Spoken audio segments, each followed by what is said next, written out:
Everything that I would say comes from a legal standpoint, right? So the number one thing that I see that mistakes that investors make is don't go into a transaction uneducated about it. Seek a realtor, seek an attorney, seek someone who's more experienced than you that can help you because... And good morning, Joette. Thank you for being on the show with us. How are you today? I'm great. Thank you so much, Nick and Nick, for having me. It's awesome to be here. Absolutely. Yeah, wonderful to sit down with you. I was reading your bio because obviously this is the first time that you and I have had the privilege of interacting. And one of the things that jumped out at me is you were in a real estate investment firm, it sounds like, and pregnant and at the closing table and your water broke. And yet you still closed the deal while in labor. And so I don't know, this is not typically where we start an interview, but I'd love to hear that story. That sounded amazing.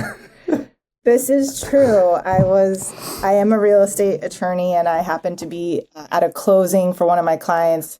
The closing was happening like 45 minutes away from my office, and I was pregnant. I was probably a week away from giving birth. I hadn't anticipated that this was my first child, so I didn't know anything. And then all of a sudden, I just started leaking, and I was like, what is this? Because I had no idea what it was like to have your water broken. And there it was. I was literally standing in a pool of my own water, and I wasn't having any contractions or anything. So I was like, all right, well, I guess we're just going to do this closing and go to the hospital. But apparently my client did not feel the same. It was a couple. And usually in this type of closing, I probably don't need to meet with the client for more than 10 minutes or so. But this client held me there for 45 minutes with full knowledge and seeing that my water was dripping everywhere, and she just didn't care. So I stayed for the full 45 minutes, answered all her questions, did the closing, then got in the car and called my husband and said, okay, it's time to go. I think he about fell over. Yeah.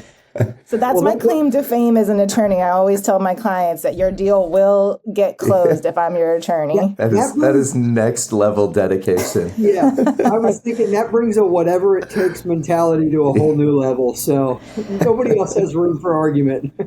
Yeah, well, it's pretty funny when if I go to like an attorney networking event or something and they say, introduce yourself and tell us something unique about yourself, I'll lead with that story, and then usually nobody can follow that. No doubt. You can even, the classic game, 2 Truths and a Lie, you can add that one in there. I'm sure people wouldn't believe that one. So that's true. That's a good one. I should think about that. Well, I'm so glad that you're on with us today. And of course, we've had a little bit of time getting to know one another, but the audience doesn't know you. So one of the things about your story is you have continued to be successful in whatever you've done, whether that be law or real estate investing and other types of giving back, philanthropy type of things. And so what I want to do, though, is go back to early in your story, however far back you want to go, simply because it's a pretty cool journey. And that's what we're all about here on the show. So start us kind of early years. What was life like growing up, wherever you want to take it, and then tell us a bit more about your journey. Sure. So early years, I am a first-generation American. My mom is from Vietnam. She came over during the Vietnam War, and she came with $3.50 in her pocket. So she literally built herself up from nothing. My dad is Irish American, but he actually happened to exit stage right when I was 5. And so it was just my mom and I for a long time. She worked multiple jobs. We were pretty poor to the point where I tell people about, I ask them if they know about the Angel Tree Kids. If you've probably seen it in your neighborhood where local charities will give you like a little Christmas ornament and it will say, girl, age 7, needs jeans, size whatever, shoes, size whatever. That was me. I was an Angel Tree Kid. And there were years where the only time that I received Christmas gifts was from the generosity of strangers. Well, we didn't have a ton of food. My mom made the choice between living in a safe neighborhood with good schools and not so much food, or living in a not so great neighborhood but having food. She chose the former. So I grew up in a really great school system. My mom went without a lot of nights, dinner-wise, so that I could eat. And that's how I grew up. And I knew from a very early age that the only way that I was going to go to college was if I earned it. And so worked super hard, got a scholarship to go to undergrad. And then after undergrad, right before I graduated, my mom, at this time, this was in the early 2000s, and this is before YouTube and whatnot. So my mom took me to one of those one-day free real estate seminars where you go and they try to rope you in and sell you the upskill package. Yep. So I went with her and I fell in love with real estate, and that was like, that's it. This is what I want to do. Screw the 4-year degree that I just worked so hard for. I was a double major, but real estate is where it's at. So I ended up working for that guru that gave the presentation that day. He was charging anywhere between $10,000 to $40,000 to learn how to invest in real estate. And I didn't have that money. Like I said, I grew up poor. I earned my way through college. I didn't have 10 to 40 grand to step into the room. So I basically pestered him. I got his phone number and I called him every month for 6 months and offered to work for free. And I just said, I'll get your coffee. I'll get your dry cleaning. I'll do your laundry. Just let me in the room so that I could learn this material. And after about 6 months, I think he finally got the clue that I wasn't going to go away. Yeah. And he finally gave me a shot. He let me be on his sales team. And so I got to travel the country with him for 4 years. And I was now the salesperson selling his real estate courses. But in exchange, I got to sit in the back of the room and learn the material. And that's what really led to my real estate investing career and ultimately to law school to be a real estate attorney. I love that. Again, that persistence. There's going to be a theme here, I'm sure, but the persistence of latching on to a dream of I want to get into real estate and continuing to find a way to reach the sky until you got your shot. On the real estate piece, as you went to that course, you said you fell in love with real estate. I'm curious what it was about it. Was it the opportunity that you saw, or how did it compare to other opportunities that you were thinking about at that point in your life? Well, at that point in my life, I had just graduated, was just about to graduate undergrad. And at that time, I was thinking, go get a job, work your 9 to 5, save your money, and not a whole lot about investing. I hadn't really grown up like that. As I had said, grew up pretty poor. And when I went to that seminar and heard the types of returns that you can have in real estate, you can really change your life. You can really change your legacy. And that's what made it so attractive for me.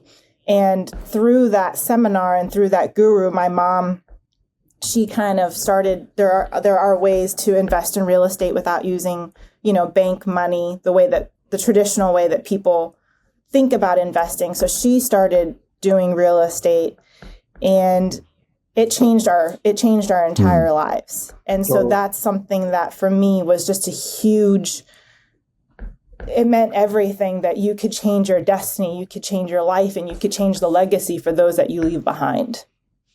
Absolutely. Yeah. What for her, and you mentioned that she started getting into real estate and brought you to the seminar. Did somebody introduce it to her? Was it a colleague, a coworker? I mean, what made her realize this was the path? I think it was a friend, but at that time, there's mailers that go out and big billboards come to my free seminar. So I think my mom has always been an entrepreneur. I mean, ever since she came to this country, always trying to find ways to make ends meet other than working 3 jobs as she had. And how can we make ends meet faster, quicker, to have better opportunities? So I think that is what attracted her to it. And once you got on and started working for this real estate guru, as you were learning, how long did it take from like when you first started working for him to when you actually were part of your first deal?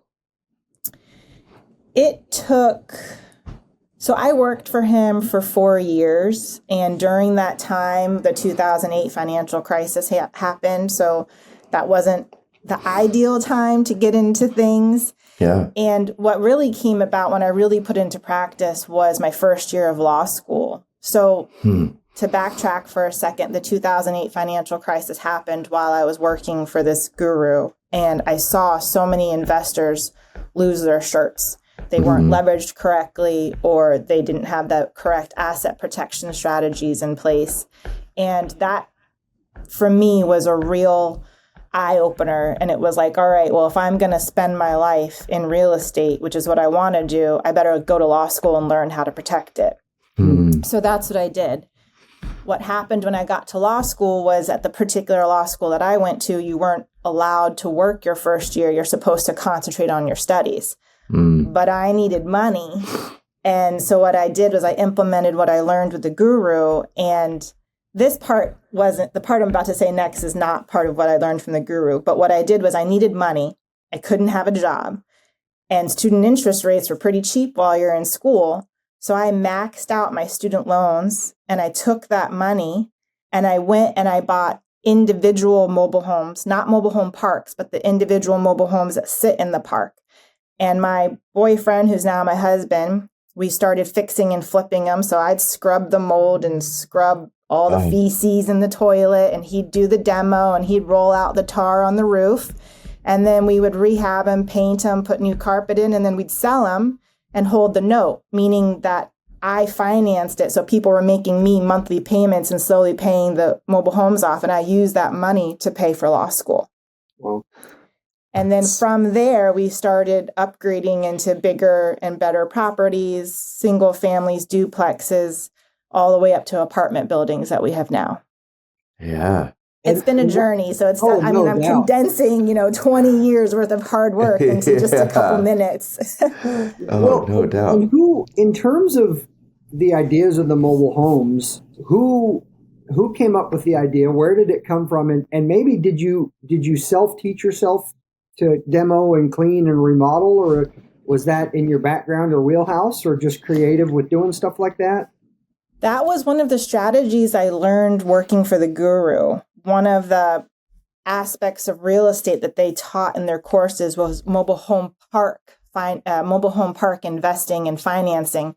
But like I said, I didn't have money for a whole park, so I just broke it down and said, all right, what can I afford? And it was just an individual mobile home. And I was fortunate enough that working for so many years for that guru, I had the relationships with the coaches in the program. And I had a coach who coached me on how to do an investment like that. He came out and spent a couple days with me and taught me how to do it A to Z. And then from there, we ran with it. So I was pretty fortunate in the relationships that I was able to build while I worked for that company. Yeah.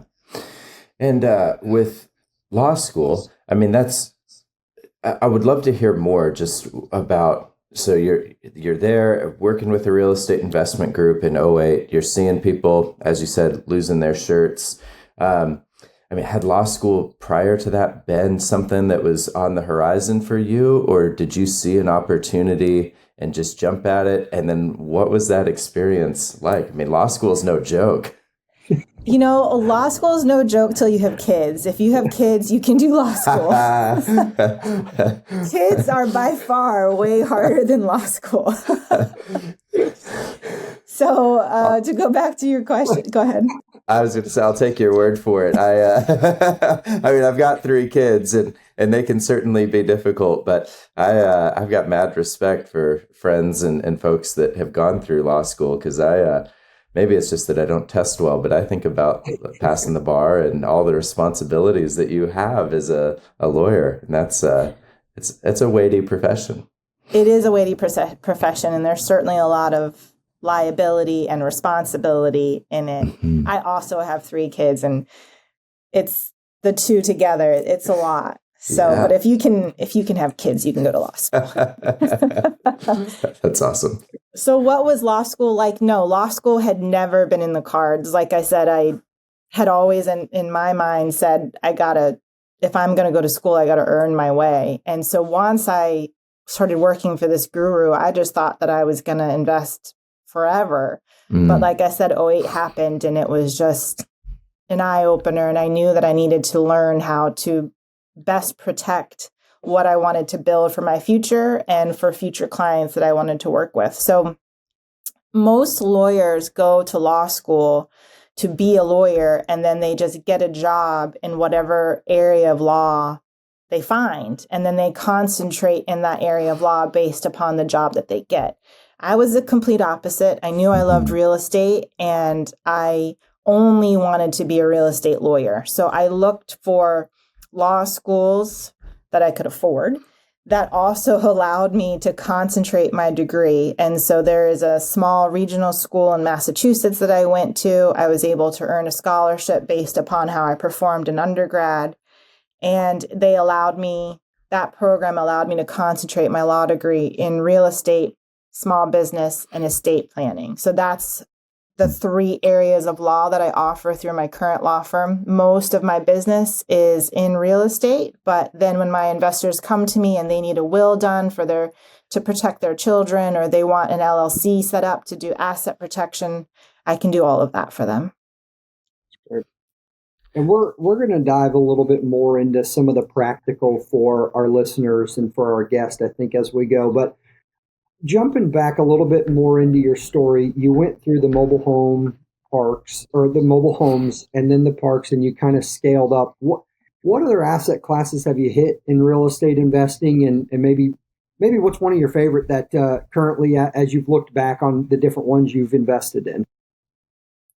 So from mobile homes, after that, we started investing in REOs, so foreclosures, and we moved up to single families and duplexes, a fourplex, 6, 7, 8, all the way up to 12. And so with that asset mix, it's small commercial, small apartment buildings. Those are all the asset classes that my husband and I personally have. Through my clients, I've done everything all the way, again, up to small commercial, 20, 25 units. The most, for me, rewarding part is being able to help my clients learn how to creatively finance their deals. Meaning, if they don't have the 20% down, how do we get them the deal even though they don't have the money, which was my number one problem when I first joined real estate, was how am I going to do all this when I don't have the money? How do I make my dreams come through? How do I change my life through real estate if I don't have the money? And there's lots of creative ways to do that. And so as an attorney, I've really been able to help my clients navigate their way through that and help them execute. And I don't know that I have any favorite asset class. I like anything that makes money, right? That helps my family move forward. For me, it's not about necessarily the asset class, but how to structure the deal creatively and then how to protect what it is that you're purchasing. I'd love to camp out on that for a little bit, because that's one of the biggest questions that we get from our listeners. And I'm sure that you get it all the time too, but where people that want to invest in real estate or they want to start a business, but the biggest roadblock for them is that I don't have the money, or they have an assumption about what kind of money they need to have in the bank or for down payments. And because of those assumptions, they never step out or explore the opportunities any further. And so, I'm curious, both from your own story as well as perhaps some stories of clients that you've worked with, of what do some of those creative structures look like when it comes to financing, or where do you start with somebody who comes to you that says, I want to invest in real estate, but I have no money? So there's a few different ways, and obviously, as an attorney, I just have to say none of this is legal advice. Seek your own attorney, right? Huge disclaimer when you talk to attorneys. Yep. But I would say, talking generally, most people who, when they come to me and they say, I want to do real estate, but I don't have a ton of money, they start with wholesaling. Wholesaling is when you take a contract, you go under contract with a seller of a property, and then you assign that contract, the rights to that contract, to another person for a fee. And I've seen anywhere in the Northeast anywhere between $1,000 to $100,000 assignment fees, depending upon the property and its value and the location. So wholesaling is one way to accumulate some lump sum money. I've had clients who will do other creative financing strategies. One is what I call a novation, where they are getting the property under contract just the way that they would in a wholesale deal. But instead of assigning the contract, what they do is they essentially flip the property without ever actually buying it. So the investor would do the renovations, and then once the renovations are done, the house is put on the market. But the contract, the foundation of the deal is where the contracts allow the investor to be entitled to all of the equity that the renovation produced. So for example, I have a client, just to give you numbers, he found a property that needed some renovation, but the seller was not in a position to do that renovation. So he got the contract for the property at $200,000. The property needed about $50,000 worth of work. Client didn't have the money for the renovation, so he went and he borrowed $50,000 from friends or family. I'm not sure who he borrowed it from, but he borrowed it. And he used that $50,000 to renovate. So now he hasn't purchased the property. He has not given the seller $200,000. All he has is a contract that says that he will give them $200,000, but he hasn't done it yet. He does that contract, gave him the rights to renovate the property. So he renovated the property with the $50,000 that he borrowed. And then once it was renovated, he put that property back on the market and it sold for $320,000. That investor, my client, was entitled to the difference between the base contract price of $200,000 with the seller and the $320,000 that he sold. So that $120,000 worth of equity was his. When it closed, he received $120,000. He paid the private investor that he borrowed the $50,000 from, and he netted $70,000 minus legal fees and whatnot, minus those minimal costs. But essentially, $70,000. He never had to buy the property. He never had to put down a down payment. He never had to pay holding costs. He didn't have a mortgage to pay while he was doing the renovation. The seller paid all of that. And it's so important that if you're going to do a technique like this, that you have an attorney who understands the provisions that need to be in the contract, because one misstep in the contract and all that profit goes away. Yeah. I'm glad that you speak to that, because I'm a real estate agent, which they make it so clear in real estate school of that, yeah, you perform legal duties as an agent, but you are not a lawyer. And there's nothing more scary to me than what we have out here in Washington, Form 34, the blank addendum, where I have to write something in. Because I feel the liability that I have if I don't write it correctly. And so when we start talking about creative deals and creative structures, the value of having someone like yourself becomes so apparent to me, because like you said, this is an amazing structure where somebody's able to get a property under contract without having to put down anything up front. But yeah, one misstep, right? And they could be out that whole $50,000 that they'd spent in renovations, and what a nightmare. And be in breach on a $200,000 contract, which is not chump change. No. So that's why I said that it's very important that you have an attorney who understands the creative techniques. And there's other ones. You could rent to own. You could do a contract for deed.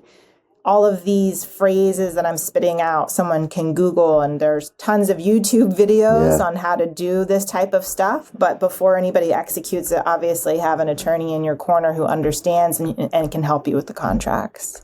Yeah. And I've seen that too, interestingly enough, as a banker, where I went from small business banking. Folks needed a credit card.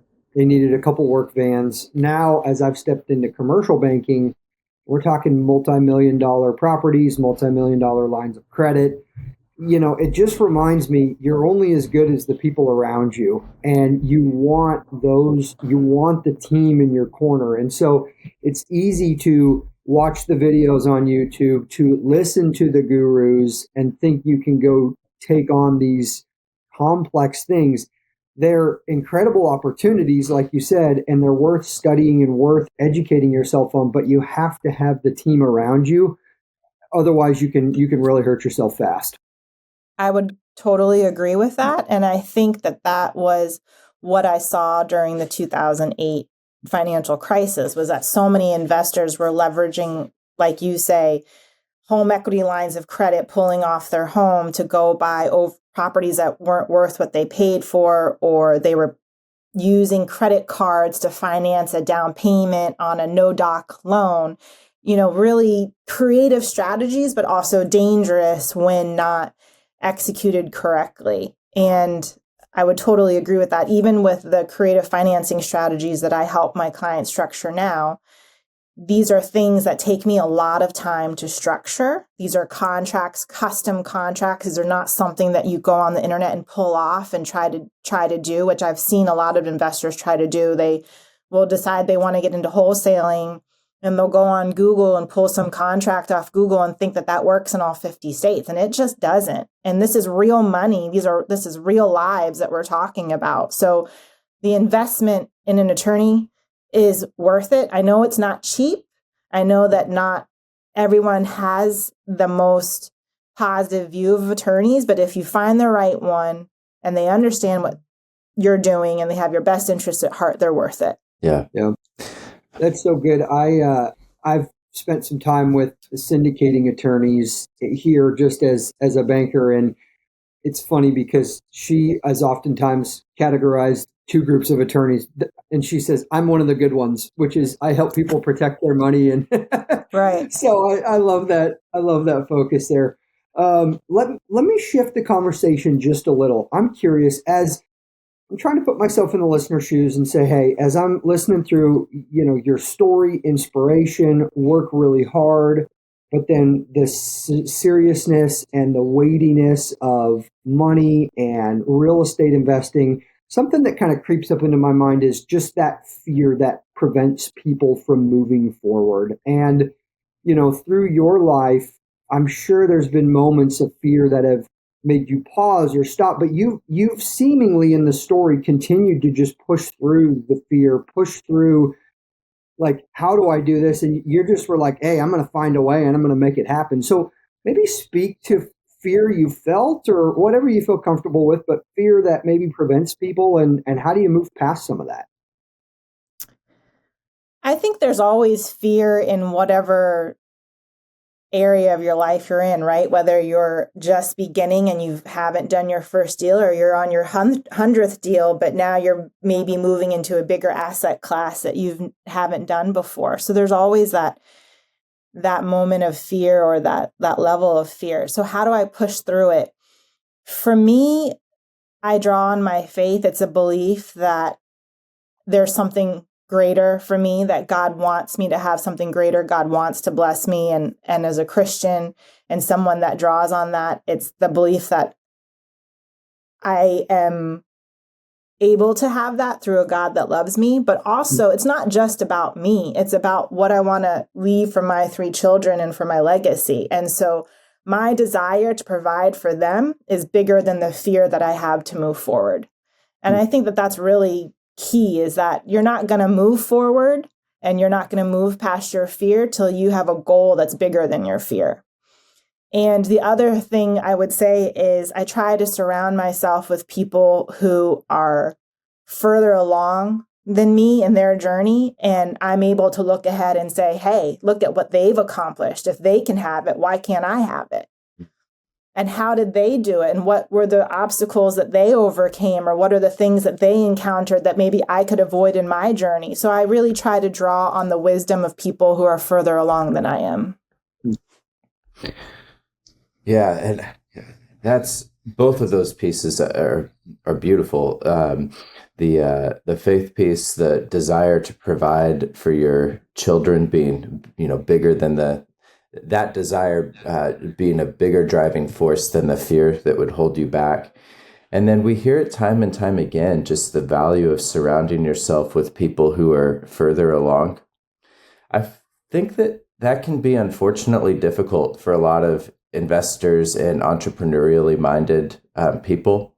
Certainly, I can imagine through the real estate investment group that you were part of, and now in your profession as an attorney, you're probably around a lot of really experienced and kind of high power, high profile folks. But I'm curious what advice you'd have from your own experience of just how do you get around mentors, coaches? How do you create that community around you of people who are further ahead, but also have some sort of shared values that, keep you moving in the right direction? So in Connecticut, where I'm based, there's a very active real estate investors association and a ton of free meetups, or maybe like $20 to go or something like that. And these are resources that I didn't have when I was first starting on my journey. And depending upon your area, I think that those are great resources to tap into. Your local RIA is great. They're usually bringing in some type of guest speaker who is speaking on these types of topics, and you're surrounding yourself with other real estate investors in the room of varying degrees of experience. So I think that that's a great resource. And the meetups are also great. Sometimes other locals and your local investors in your area, are hosting their own meetups. And so that's a great place to be as well. And especially where I am, it's a very, like I said, active community. And when you go there and you just network and you meet with people, you can identify or meet with someone who perhaps is on your same level or further along, and who maybe has some, mutual characteristics as you, if faith is one of them or a certain type of investment class is one of them, and then just ask them to coffee. And obviously everything that you do has to provide value. So if you're going to go to coffee with someone, you're not just asking them questions and trying to get as much information, but what value can you bring to that conversation? What value can you provide to them? That's good. And looking to give rather than receive, and it's that mutual benefit. I think that's not stated enough. We're always trying to learn from people who have done it really well, but is there a way to, like you even said, get in the room with some of those people? How can I help? I'm willing to do whatever it takes. And that's been a mark of your story early on. Thank you. I think in today's society, people talk a lot about self-care and what serves me, and putting myself first. And I think that in business and in life, you get further when you help others. Oh yeah. And so it shouldn't just be a self-centered focus, but that's how I got to work for the guru. It wasn't, hey, give me all this information for free because I don't have 40 grand. It was like, what value can I provide to you? How do I get in that room? Can I get you coffee? Can I set up your PowerPoint? What can I do so that I can earn my way into that room and earn the right to learn that information? That's a really good piece of advice for our listeners. That idea of earning your way into the room and having that mindset and approach versus the entitled kind of perspective of that it's like, hey, I showed up to this thing and I have a desire and you owe me the opportunity, which is unfortunately characteristic of our age. Speaking of generosity and adding value, I hopped onto your Instagram page, and it looks like there's quite a bit that you found ways to engage in the community and provide value. One of the things that really stood out to me was the bike building event that you had highlighted. And I'm curious, a big part of Abundant Journey is the spirit of radical generosity. And that's one of the things that we see as a benefit for people getting into real estate investing and entrepreneurship, is the opportunities that it does open up to bless a community and to be generous. I'm curious what that's looked like for you, whether you want to talk about the bike building drive that I've now teased, and other ways too that you found that your position as an attorney and a business owner has allowed you to bless the community in ways that you might not be able to if you were just a W-2 employee at a bigger corporation. So the bike build is a great event. We are going into our third year, and actually just a little under a month from now, December 5th, is when our next bike build is. And funny enough, that came about from a client of mine. Cool. I was doing a closing for a client, and I was just making small talk, and I asked her, hey, what do you do? And she happens to be a fundraiser for a national charity called Canned Aid, CAND apostrophe aid. And their main thing was that they're from a brewery in Colorado, and I believe it was during Katrina. I could be having this wrong, but they shut down the brewery and they started canning water. And now they bring canned water into emergency situations where FEMA goes. But in addition to that service that they provide to the nation, they also travel the country and do bike builds, skateboard builds, art murals for kids. And for me, as I've told you, I grew up pretty poor. I remember when I got my first bike, and it wasn't until I was a preteen, and it was a huge deal to have a bike because it was super expensive, and the freedom that a bike allows when you're a kid. Yeah. So the bike build, we started partnering with Canned Aid. So now it's an annual event where we hold a community night. It's free for volunteers in the community to come out. The bikes are provided by my law firm, my husband's real estate company, and then local sponsors in the area that I know through our business networking. The goal is to get as many bikes as possible.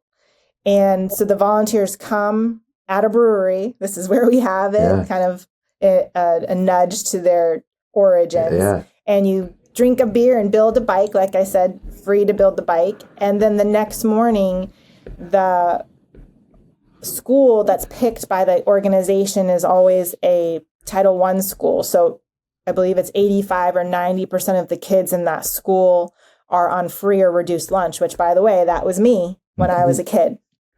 And so an assembly is done. They fly in like a pro athlete, pro BMX and rider, and he does all types of tricks, and he teaches them about bike safety. And at the end of the assembly, it's like an Oprah moment. Like, it's like, wow, curtains drawn back, and these kids get these bikes and they're not expecting it. They just think it's a boring school assembly. So it's pretty cool. If you've been on my Instagram, I'm not sure if the video is posted there, but there are videos posted of our first and second year, and now we're going into our third year. And that feeling, that ability to give back to kids that remind me so much of myself is the most rewarding work I do all year. I love that. I work with a lot of investors. I help them do their deals. I help them change their lives. That's amazing. But seeing the looks on these kids' faces it's priceless. I love that. Yeah, the videos are there, and I do encourage all of our listeners. I'll include links to your social media profiles in the show notes. That video is well worth people going and checking out, because you can see the joy. Well, building a bike and drinking a beer sounds just like an amazing, of all of the different kind of ways to serve a community, that's one that I could definitely get down with. But then, seeing the reactions of those kids in the video, it feels like watching like an extreme home makeover kind of reveal. It's very cool.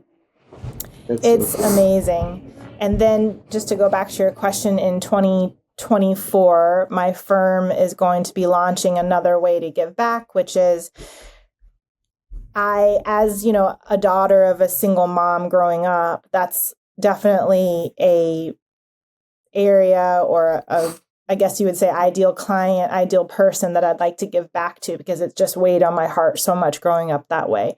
And now that I am at the point in my career where I've had the good fortune to assemble all this legal knowledge plus experience in real estate investing in my local area, I'll be launching some local meetups where women only. Sorry, guys. Only women can come and learn about some of the strategies I've told you here so that they can change the lives for their children. And I plan on charging a nominal fee, and then that nominal fee goes to the bike build at the end of next year. Cool. So cool. I love that. No, I think that that's good. I mean, you're continuing to live out the abundant journey, which is you realized you had a lot to learn. You were humble. You were willing to work. Then from there was this desire now, and it's shifted for you. It's shifted from me and learn and get what I can, but then recognizing that we're here to give and we're here to invest and to help others. And that story needs to continue to get out as people who have been on that journey. But, it's not about accumulating as much money as you can. It's not about building your big kingdom or building your coffers, but at the end, having so you can turn around and give. And so I love that you live that. As we kind of head towards wrapping up the show, I got just a couple more questions, and I think this speaks directly to the folks starting out. And so maybe one of those ones are, what are some of the mistakes people make early on? You're working with all different kinds of investors, I'm sure, from the experienced ones to people just getting into the game. What are some of the common mistakes you see early on that people make, and some lessons or wisdom or caution you would give? Well, obviously, everything that I would say comes from a legal standpoint, right? So the number one thing that I see that mistakes that investors make is not understanding the documents, the contracts that go into a deal. Obviously, every real estate deal that you do has to have a contract, and not understanding A, the language in the contract, and B, the implications of what it is that they're signing on is huge. There's a lot that goes into a contract, even a standard real estate contract in your area. I mean, I'm sure Nick is working off your Washington area realtors contracts. Those are drafted with implications. And so don't go into a transaction uneducated about it. Seek a realtor, seek an attorney, seek someone who's more experienced than you that can help you, because I've seen it really turn ugly when you're putting real money down and it's your deposit and you're not able to get it back because you didn't understand what the contract said. Same thing with running your numbers, understanding what a house is worth before renovation, after renovation in a certain market, understanding how that's going to impact your financial budget, right? Can you afford the monthly payment? Are those numbers going to work for you? So all of that kind of falls under the underwriting umbrella, but learning how to run numbers, learning what a property is worth in your market, what it'll rent for, what it'll sell for, super important, because real estate can really change your life, but it's not without its risks. Yeah. Yeah, no, that's super wise. I think that's super good. In that, what would you say to folks who want to get started? Where would you say is a good starting point, knowing that the market's tough, there are less deals out there seemingly, rates are higher. I know that as a banker. But, what would you say for somebody wanting to get started on their journey just like you did? I would say start with what you can afford. And what do I mean by that? So for me, when I was doing mobile homes, that's what I could afford. We're talking $5,000 is what I could afford. And for me, that my local market at that time, that didn't work. I had to drive 100 miles north to get to a price range that I could afford. So start with what you can afford, what you're comfortable with risking. Is it $100 deposit? Is it $1,000 deposit? I've seen investors come through my office who are wholesaling and they get $100,000 properties under deposit with $100, and that's their total risk. Now, obviously, that's not across the board, and it depends upon what you agree upon with the seller and what the property is worth in the market. But start with where you're at. There's so many free resources online now that I didn't have access to. There's tons of YouTube videos and tons of people putting, material out there. But with a word of caution, which is don't take that person at their word. Don't execute exactly the way that they're telling you that they did it in their market.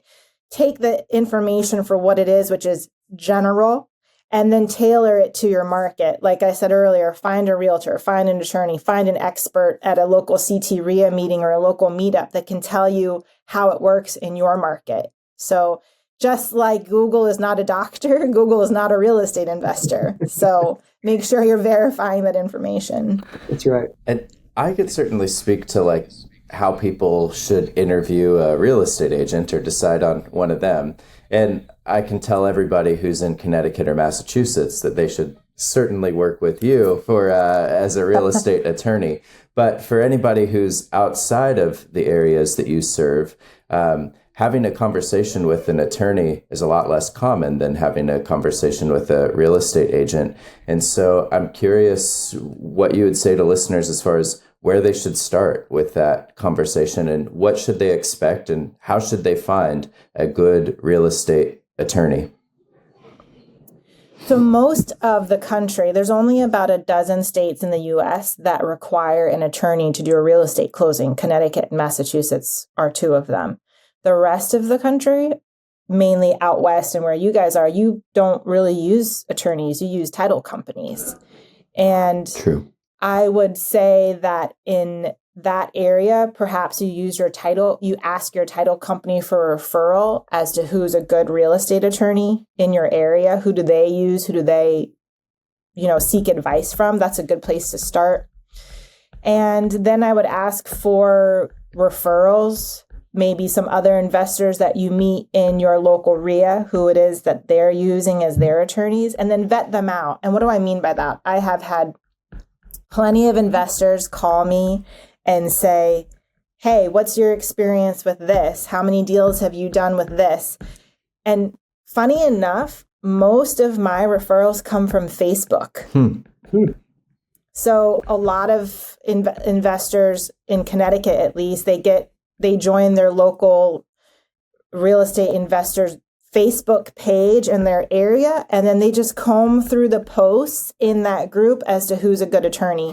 And I would say that that's a really good way. If you're not able to attend a local RIA meeting or local meetup, go to your local Facebook investor page and read the thread and see who is the most recommended, because that's who's being used. That's awesome. That's super helpful. Well, Joette, I got one more question for you before we jump into our golden nugget round. And it seems like it might be coming out of left field here, but it's been on my mind for a little bit. As you engage with a lot of clients who have been successful and you're working with these folks, one of the things Nick and I consistently have the conversation is as entrepreneurs, shiny object syndrome, chasing different things, going after different asset classes, going after different types of investment. And there seems to be this two camp kind of a thing. One camp is like, hey, find one thing you're really good at, put your nose down, get really good at it, stick with it. And then there's this other camp of, hey, be really good at finding deals. And I'm curious where you land on that. And the reason I ask is because your journey has seemingly been through various things.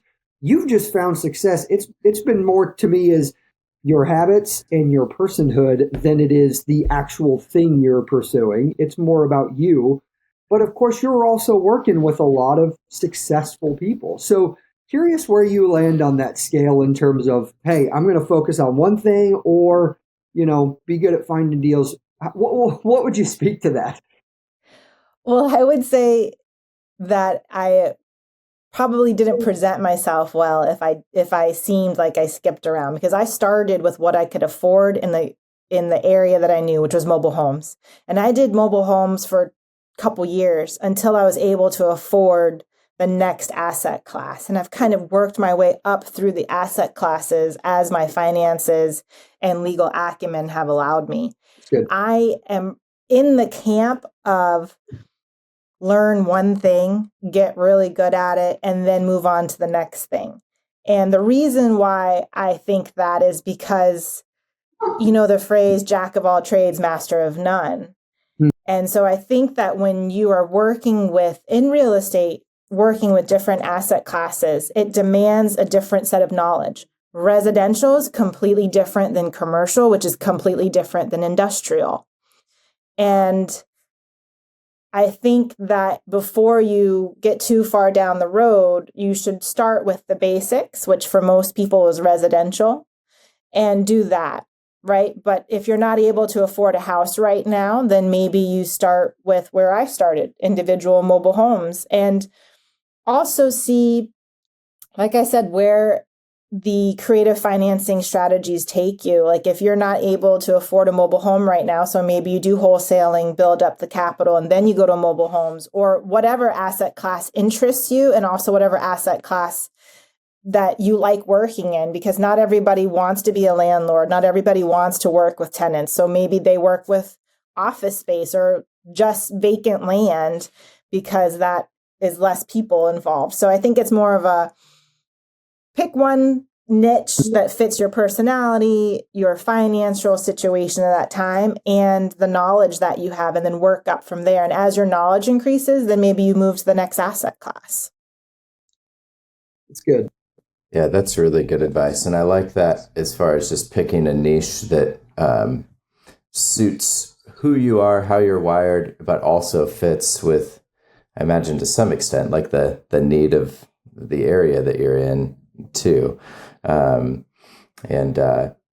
that linear progression of starting small and working your way up, I really respect that. And I think that that's a good word for our listeners too, because in the social media age, it's so easy to, see a 30-second clip of some 25-year-old guy pulling up in a Ferrari and is like, I just bought 700 units. And it's like, how? So much of that stuff is so fake. And so to hear the real story of that, like, this is not a get rich quick asset. This is something that you slowly and steadily build. And this wasn't done without hard work either. Yeah. So many people see, these TikTok influencers, like you said, pulling up in a Ferrari, and it was like, I bought 700 units in my first year. And while that's totally possible for some people, that is not the norm. And for me, like I said, if you heard, I was scrubbing feces. Yeah. I was scrubbing mold. I was, spreading grout. Like, this is not something that I just woke up with and all of a sudden I had a multi-million-dollar portfolio. This was hard work. And this was egg sandwiches because we didn't have money to go to Starbucks. Mm-hmm. It's grit. Yeah. Yeah. No, and we spent some time recording an episode a few weeks back with a guy, and he's in his 80s, and he bought and sold 35 businesses over his 50-year time. But to your point, I, as a banker, I've seen where he's ended financially, but it's absolutely aligned with what you are talking about, is showing up every day, working hard, be willing to give instead of what can I get. And those principles just ring true. And the faithfulness, and like you said, we've condensed your story into an hour, but we're talking decades worth of hard work and diligence and humility. And so, I think that's a great word to end on here before we jump into the gold nugget round, if you're cool with it. Yeah, absolutely. All right. Well, same questions we ask all of our guests. I know we've covered a few of these here today already, but let's dive into them. So we talk a lot about the 5 F's at Abundant Journey: family, faith, fitness, finance, and future. And we just want you to pick one of those. Of course, we're nearing here the end of 2023. So looking into 24, what's one of the F's there that you're focused on, and how are you going to work on growing this upcoming year in that? The F that stands out to me is family. So as I stated earlier, I've got 3 kids, and my oldest is a 4th grader now. But when she was in 2nd grade, her teacher did something called Places of the Week, where every week they would pick a different place in the world that they would learn about. So my daughter came home with a list of places that she wanted to go. And so now in 2024 and for the next 9 years until she turns 18 and leaves our nest, the goal is to go on at least one international trip per year that ticks off her list of places of the week. That's cool. So the first trip is next month. We go to Hawaii. That's a good starting point. Yeah, that's the goal. That's what all of this is for. All of the real estate and the passive income, it's for my family. It's to have more time with my family because at the end of the day, that's what's most important to me. Yeah, it's so good. Yep. Yeah, absolutely. No, and at the end of the day, that's what matters most. I remember just having a conversation with a business owner who said, so many people work really hard to make a lot of money and then they try to get their time back and then their health deteriorates. But he said, you're supposed to flip it, focus on the things that matter the most, and money is further down the road. It's a tool. It's a way to get you there. But at the same time, it's a means to get you the family time and the investment. So I love that. Absolutely. It's not the goal. Yeah. Totally. Next one here. What's a quote from a book or mentor that stuck with you along your journey? Mine is from the Bible because of my faith. And I believe it's Jeremiah 29:11. For I know the plans I have for you, says the Lord, plans to prosper you, plans not to harm you, plans to give you a hope and a future. Now, that's not the exact Bible verse, but that's the gist of it. And that's what I draw on when you asked me, how do I move past my fear? Yeah. I think back to this Bible verse where it clearly says that God has a plan and a hope and a future for me. And I lean in on that. Love that. It reminds me, if God be for us, who can be against us? Absolutely. That's good. Love that. Next one, we've talked about some traveling here, so you can't use that. But what's a dream or goal that you have that you've not been able to make happen yet? It's probably in my fitness journey. I haven't been able to hit that weight post 3 babies that I wanted to. So that's just, I have like a nutritionist that I work with, but you guys know you're not always eating a prepped meal. You're most of the time eating whatever leftovers your kid left on their plate. So that's not ideal. And for us, that's often nuggets and mac and cheese. Exactly. Nuggets and cheese pizza in our house. So that does not coincide with my fitness journey. Oh, that's good. Well, last one here before we wrap up. At the end of your life, what do you hope you'll be remembered for? I pray that I'll be remembered for helping others change their legacy. So I pray that my kids remember me as a loving mother who would do anything for them. But in the community as well, I pray that I'm remembered as a person in the community who helped change lives. And for me, that's through real estate. That's through giving back, through philanthropy. That's just my path. That doesn't necessarily mean that that's everybody's path. But for me, I hope that I was able to change someone's life for the better. Mm-hmm. And it absolutely sounds like you're doing that. I mean, I know we didn't spend a ton of time on it, but just thinking about your mom coming over with $3.50 and thinking about where you and your family are at, the opportunities that you've created for yourself, and now, as you shared with us, the vision that you have to create more and more opportunities, not just for the investors that you're already working with and that are coming to you, but like the opportunity for other women in your community to help them get into real estate. It just sounds like you're doing amazing things, an amazing story. I'm so grateful for you coming on and sharing. For our listeners that do want to connect with you, want to follow along, I'm going to post the social media profiles, but is there anywhere else that you'd send them to follow along your journey or see more about what it is that you're doing professionally? Sure. So my law firm's webpage is www.trin.law. So Trin is my last name, and then .law, not .com. That's my main webpage. There's a landing page. They can enter in their information, their phone number, and we can set up a call. And then social media, really, like as you said, that's the main way to get a hold. Cool. Well, I will include links below, and hopefully our folks can get in touch with you that way. At the very least, follow along and check out that bike video. That was so cool. Thank you. Yes, of course. And listeners, as always, thank you so much for spending the last hour with us. Thanks for engaging in the story. I trust that you're inspired. And so if you benefited, please share the episode with a friend or somebody else that you think would be interested, and be sure to leave us a review. And if you throw in your comments, that's extra bonus. We appreciate that. But we will be back again very soon. Thanks so much, everybody. Joette, thank you again. This has been fantastic. Thank you. Thanks for having me. Thank you, everybody. We'll see you next time.